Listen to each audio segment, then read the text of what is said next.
नमस्कार दोस्तों, साहित्य ज्ञान चैनल पर हार्दिक स्वागत है आपका। आज के सत्र में हम अध्ययन कर रहे हैं शिक्षा का पश्चिमीकरण और उसके सरकारी प्रयास कि शिक्षा के क्षेत्र में कौन कौन से प्रयास हुए और कौन कौन सी नवीन शिक्षा नीतियाँ आई। तो आधुनिक हिंदी साहित्य का इतिहास डॉक्टर बच्चन सिंह द्वारा रचित है। इसमें हम थ्योरी क्लासेस में संपूर्ण अध्ययन कर रहे हैं। तो शिक्षा का पश्चिमीकरण किस प्रकार हुआ और सरकारी प्रयास कौन कौन से हुए। आज के सत्र में हम इन दो बिंदुओं पर बात करेंगे और इसी के बारे में हम अध्ययन करेंगे। अंग्रेजी राज्य की स्थापना और आर्थिक परिवर्तनों के संदर्भ में जीवन की नई समस्याएं पैदा हुई। यानी अंग्रेजी राज्य की स्थापना हो गई और आर्थिक परिवर्तन भी हुए, तो जीवन में जो नवीन समस्याएं, जब परिवर्तन हुआ तो जीवन में समस्याएं भी हुई। इन समस्याओं से जूझने के लिए नए दृष्टिकोण की आवश्यकता भी पड़ी। यानी परिस्थितियां बदलती हैं, समय बदलता है, तो कुछ नवीन चीजें आती हैं, उनसे उन्हें फेस करना भी बहुत आवश्यक होता है व्यक्ति के लिए। तो इसी प्रकार जीवन में आवश्यकताएं हैं ही नहीं। कहना ना होगा कि नई शिक्षा प्रणाली द्वारा जो ज्ञान विज्ञान उपलब्ध हुआ उससे बहुत सहायता मिली। 18वीं शताब्दी के अंत में इस देश को जिस पाश्चात्य ज्ञान विज्ञान के संपर्क में आना पड़ा, वह भारत के ज्ञान विज्ञान से प्रकृति में भी भिन्न था। यानी पहले की जो शिक्षा पद्धति थी वो किस प्रकार थी, आपको पता है कि पुराने जमाने में जो विज्ञान था वो इतना उसका विकास नहीं हुआ था और पुरानी परिपाटी ही चल रही थी। तो जो नवीन शिक्षा पद्धति आई तो उनका ज्ञान विज्ञान का प्रकृति बहुत भिन्न था। भारतीय ज्ञान गतानुगतिक था और परंपरामुक्त हो चला। पाश्चात्य ज्ञान विज्ञान नए जीवन संदर्भों की ताजगी लिए हुए था। यानी जो पुरानी परंपरा थी, पुरानी परिपाटी को छोड़कर वो नवीन ताजगी लिए हुए था, नया ज्ञान था। भारतीय ज्ञान विज्ञान का लक्ष्य आध्यात्मिक और पारलौकिक तो था, यानी अध्यात्म की बातें होती थी और है ना, पारलौकिक की बातें होती थी। तो पाश्चात्य ज्ञान विज्ञान का लक्ष्य भौतिक और इहलौकिक, यानी भौतिक था और इहलौकिक, इसी लोक से संबंधित था और भौतिक भी था। इस देश की विद्या वर्ग या जाति विशेष तक सीमित थी। यानी हमारे भारतवर्ष में जो पहले शिक्षा प्रणाली थी वो विशेषतः विशेष वर्ग और उन जातियों तक ही थी, वो प्रत्येक के लिए शिक्षा व्यवस्था नहीं थी। यानी जो बहुत राजा महाराजा होते थे, उच्च विद्वान पंडित वर्ग के व्यक्ति होते थे, तो शिक्षा उन्हीं को ही, गुरुकुल की जो परंपरा थी वह उन्हीं के लिए थी, सभी के लिए शिक्षा की नहीं थी। फिर भी ज्ञान विज्ञान के अनेक क्षेत्रों में इस देश ने अभूतपूर्व प्रगति की थी। दर्शन, ज्योतिष, गणित, औषधि विज्ञान, धर्मशास्त्र, काव्यशास्त्र, व्याकरण आदि में इसकी जोड़ का कोई अन्य देश नहीं था। यानी दर्शन, ज्योतिष, गणित, है ना, सब ये औषधि जो पुरानी, आपको पता होगी जब लक्ष्मण जी को तीर लगा था तब पुरानी जो जड़ी बूटियां हनुमान जी लेकर आए थे वो कहाँ थी, वो पर्वत भी भारत में ही था। औषधि का ज्ञान विज्ञान भी यहाँ के पंडितों को था। धर्मशास्त्र की बात भी सब जानते थे। यानी भारतवर्ष के बराबर सभी इन सब चीजों का ज्ञान विदेशों के व्यक्तियों को, पाश्चात्य लोगों को नहीं था। पर अब उन्हीं को दोहराया जा रहा है। नई उद्भावनाओं का मार्ग अवरुद्ध हो चला था। वेदांत की अतृप्तता, वर्णाश्रम धर्म की श्रेष्ठता, इहलौकिकता के प्रति अनासक्ति भाव यथास्थिति बनाए रखने के पक्षधर थे। नई परिस्थितियों में उनकी उपयोगिता के आगे प्रश्न चिन्ह लग गया था। मुसलमानों में भी उसी प्रकार की गतानुगतिकता घर कर गई थी। नई शिक्षा पद्धति किस प्रकार आई? मैकाले ने दोनों शिक्षा पद्धतियों पर टिप्पणी करते हुए लिखा है, हिंदुओं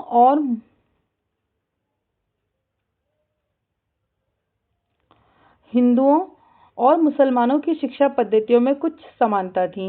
वे उस भाषा में शिक्षा देते थे जो जनता की भाषा नहीं थी, है ना। उनकी शिक्षा का मूल स्रोत धर्म था और उसकी आत्मकता अपरिवर्तनीय थी। वे नए अभिनिवेश और परिवर्तन के विरुद्ध थे। कौन? हिंदू और मुसलमान दोनों के बारे में उन्होंने यह बात कही है। इस प्रकार की शिक्षा पद्धति अपने धर्म के प्रति कट्टरता की भावना ही पैदा कर सकती थी। इनके द्वारा स्वतंत्र व्यक्तित्व और विवेक सम्मत वैज्ञानिक दृष्टिकोण का निर्माण संभव नहीं था। आधुनिक शिक्षा पद्धति का समारंभ एक महत्वपूर्ण ऐतिहासिक घटना है। आधुनिक होने की दशा में यह एक गत्यात्मक प्रयत्न माना जाएगा। आधुनिक शिक्षा प्रणाली के प्रसार में मुख्यतः 3 शक्तियों का योगदान है। वो शक्तियां कौन कौन सी हैं? ईसाई मिशन, अंग्रेज सरकार और व्यक्तिगत प्रयास। ईसाई मिशनरियों ने अपने आधुनिक शिक्षा प्रणाली के उन्होंने ईसाई मिशनरी स्कूल की स्थापना की और अंग्रेज सरकार ने उनका सहयोग किया और व्यक्तिगत प्रयास भी मनुष्यों ने किए। ब्रिटिश राज्य की स्थापना के पूर्व ईसाई मिशन दक्षिण भारत में धर्म प्रचार के कार्य में लगे हुए थे। यानी जब दक्षिण भारत में धर्म प्रचार के कार्य में कौन लगे हुए थे? ईसाई। नई शिक्षा से उनका कोई संबंध नहीं था। प्लासी के युद्ध के बाद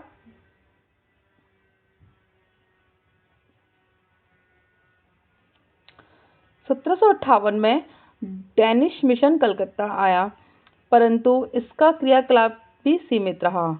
1893 में मिशनरियों का दूसरा महत्वपूर्ण दल कलकत्ते पहुंचा। कैरे और उनके 2 सहयोगियों ने उस मिशन से संबंध थे नए बंगाल के निर्माण में महत्व की भूमिका निभाई। बंगला गद्य की नींव डालने वाले लोगों में कैरे भी थे। सन 1813 में कंपनी ने एक नया चार्टर स्वीकृत किया। इसके अनुसार शिक्षा आदि उपयोगी काम के लिए अनुदान देने की व्यवस्था की गई। इस चार्टर के बाद आने वाले मिशनरियों में अलेक्जेंडर डफ का कार्य सर्वाधिक उल्लेखनीय है। कंपनी की अधिकारियों पर डफ का विशेष प्रभाव था। डफ धर्म प्रचार का कार्य अंग्रेजी शिक्षा के प्रचार द्वारा करना चाहता था। डफ को धर्म प्रचार के कार्य में तो सफलता प्राय नहीं मिली, पर इसी बहाने अंग्रेजी शिक्षा देने वाले बहुत से स्कूल कॉलेज खुल गए। यानी उसने धर्म का प्रसार किया और बंगाल में जाकर उसने किया और बहुत सारे अंग्रेजी स्कूल धीरे धीरे स्थापित हो गए।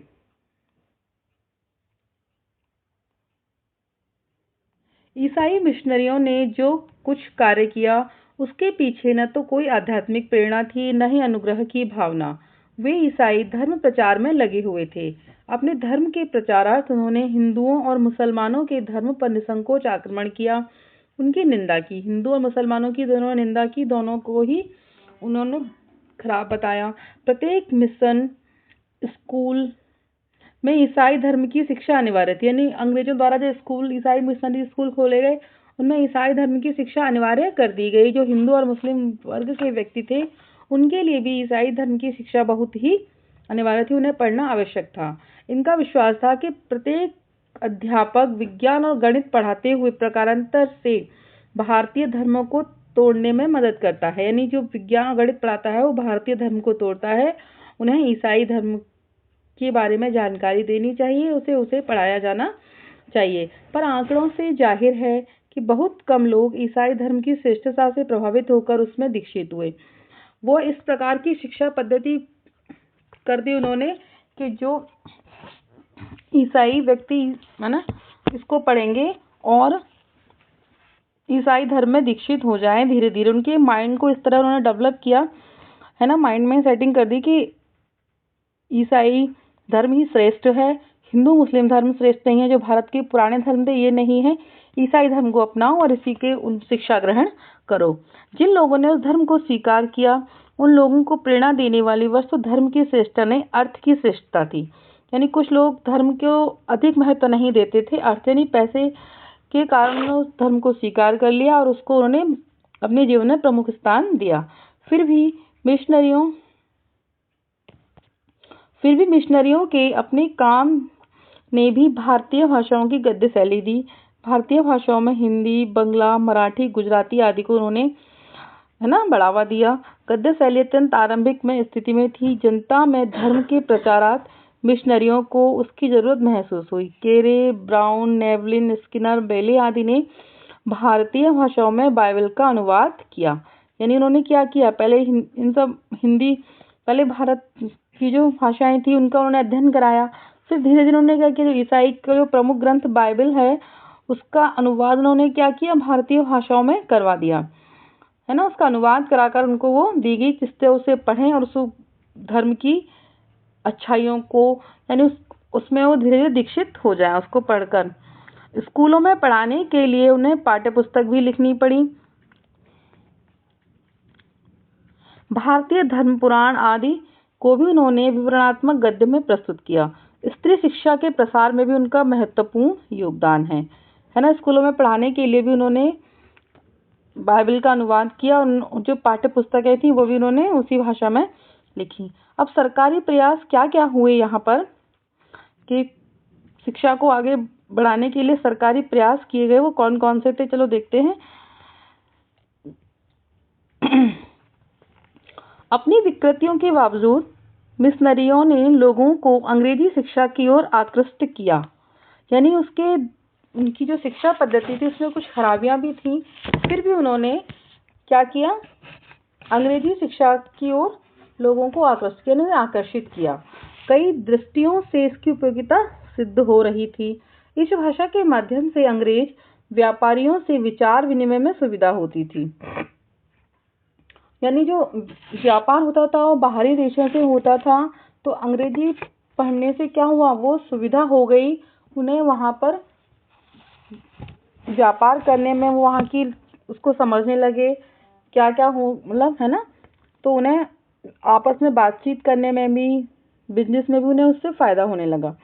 अंग्रेजी जानने वाले लोगों को विदेशी फर्मों और कंपनी के प्रशासन में नौकरी पाना सरल था। यानी जो अंग्रेजी पढ़ते थे उनको नौकरी पाना आसान हो गया था विदेशी कंपनियों में और फर्मों में। 1765 से 1813 ईस्वी तक ईस्ट इंडिया कंपनी ने शिक्षा के क्षेत्र में कुछ भी नहीं किया। उन्होंने कोई आवश्यकता नहीं थी उन्हें कुछ करने की। यानी वो यहाँ पढ़ाने के लिए थोड़ी ना आए थे लोगों को, वो तो अपना बिजनेस, अपना व्यापार इंडिया को लूटने आए थे अंग्रेज। तो उन्होंने कोई यहाँ पर सरकारी मतलब शिक्षा के क्षेत्र में कोई प्रयास नहीं किए। किंतु वॉरेन हेस्टिंग्स को मुसलमानों के तुष्टीकरण के लिए कलकत्ता मदरसा की स्थापना 1780 ये पूछा जाता है ना, खोलना पड़ा। कलकत्ता मदरसा की स्थापना कब हुई, 1780 में। किसने खोला था, वॉरेन हेस्टिंग। इसी प्रकार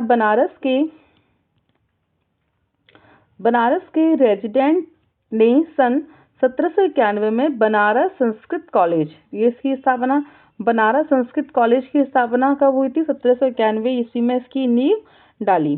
कलकत्ते का फोर्ट विलियम कॉलेज बहुत ही महत्वपूर्ण प्रश्न है, कई बार परीक्षाओं में पूछा भी जाता है ये। 1801 कलकत्ते का फोर्ट विलियम कॉलेज 1801 मुख्यतः कंपनी के सिविल सर्वेंट को अंग्रेजी शिक्षा देने के लिए खोला गया। कलकत्ते का जो फोर्ट विलियम कॉलेज था वह सिविल सर्वेंट, जो यहाँ के जो निवासी थे उनको सबको किस लिए खोला गया, अंग्रेजी शिक्षा पढ़ाने के लिए। किंतु यहाँ के अध्यापकों से भी देशी भाषा में पाठ्य पुस्तकें, कोश और व्याकरण तैयार करने का काम भी लिया गया। यहाँ के शिक्षकों से भी क्या काम लिया गया, पुस्तकें तैयार करें, कोश तैयार करें, व्याकरण, है ना।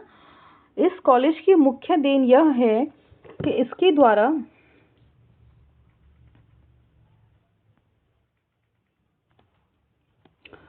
द्वारा भारतीय भाषाओं में गद्य लेखन को प्रोत्साहन मिला। कलकत्ता मदरसा और बनारस संस्कृत कॉलेज की स्थापना से अंग्रेज विद्वान प्राच्य भाषा में अभिरुचि लेने लगे।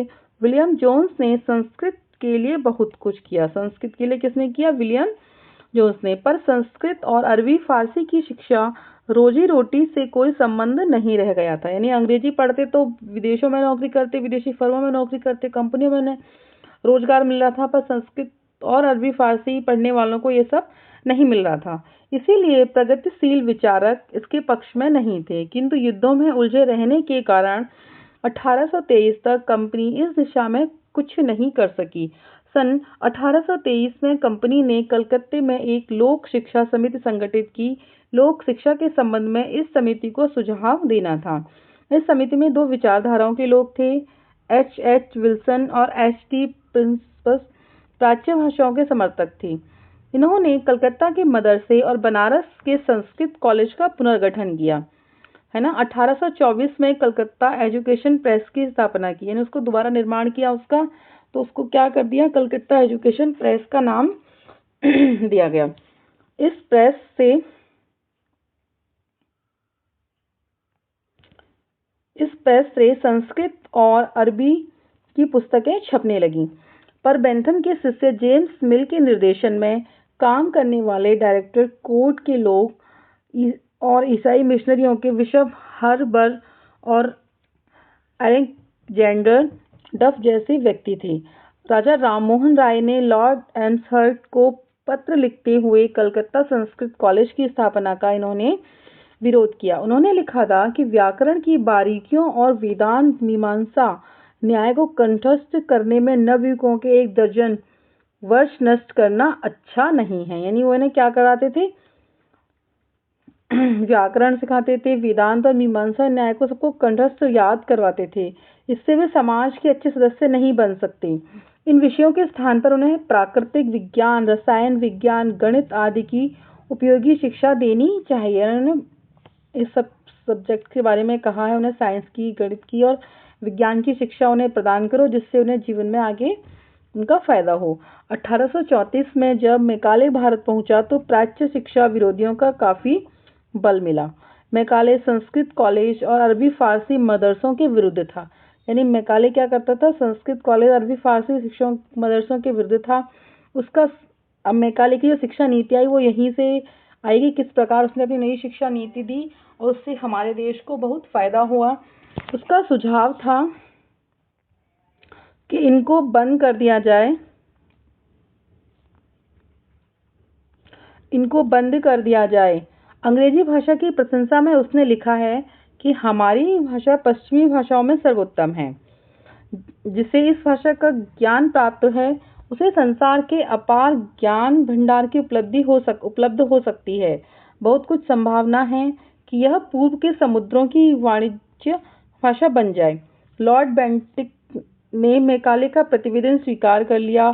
संस्कृत और अरबी फारसी को दिए जाने वाले अनुदान तो बंद नहीं किए गए, पर प्राच्य विद्या के विद्यार्थियों को जो छात्रवृत्ति मिलती थी वह समाप्त कर दी गई और संस्कृत, अरबी, फारसी की पुस्तकों का छपना भी रोक दिया। यानी जो पुस्तकें जो छपती थी उस प्रेस में वह उन्होंने बंद कर दिया। और आगे उन्होंने क्या किया देखिए, ऑकलैंड को यह स्थिति स्वीकार नहीं थी।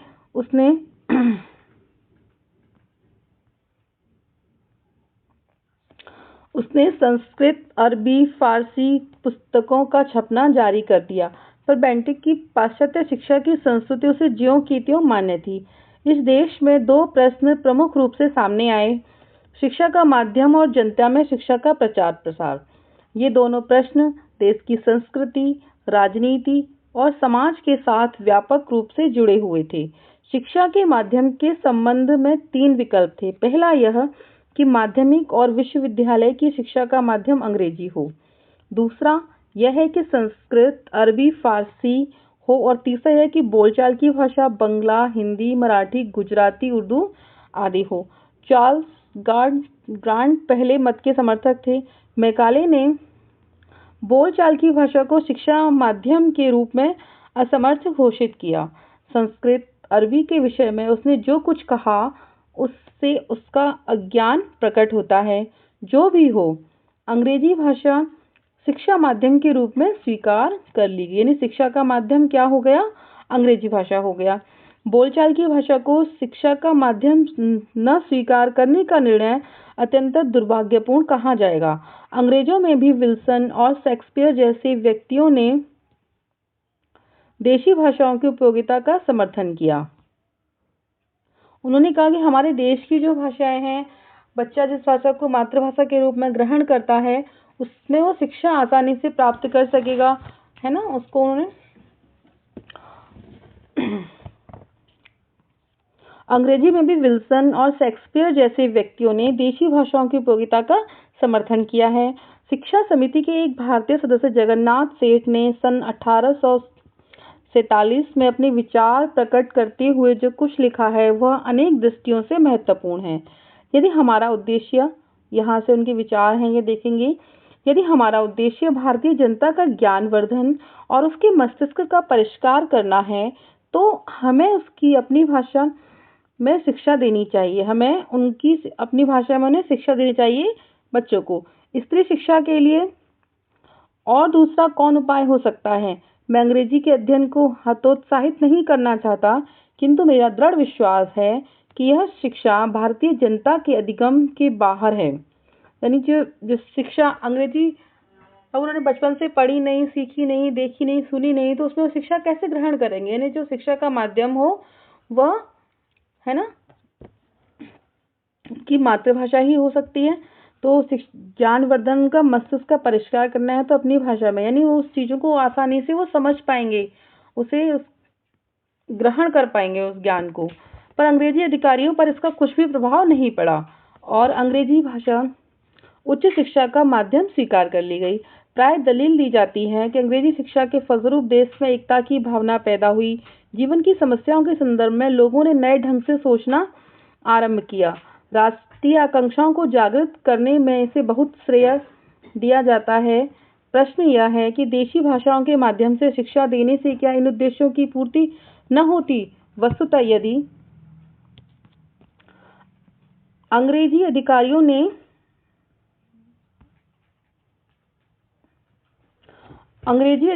ने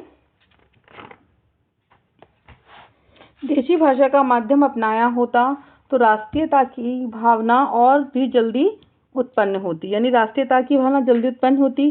शिक्षा के इतना अधिक फैल जाने पर भी इस देश का आधुनिकीकरण नहीं हो पाया। देश में नवीन विचारधाराएं नहीं मिल पाई, विकास नहीं हो पाया। अधिकांश लोग निरक्षर और जाहिल हैं। आज भी जनता की जहालत का फायदा उठाकर कभी धर्म के नाम पर, कभी जाति के नाम पर पढ़े लिखे लोग अपना उल्लू सीधा कर रहे हैं।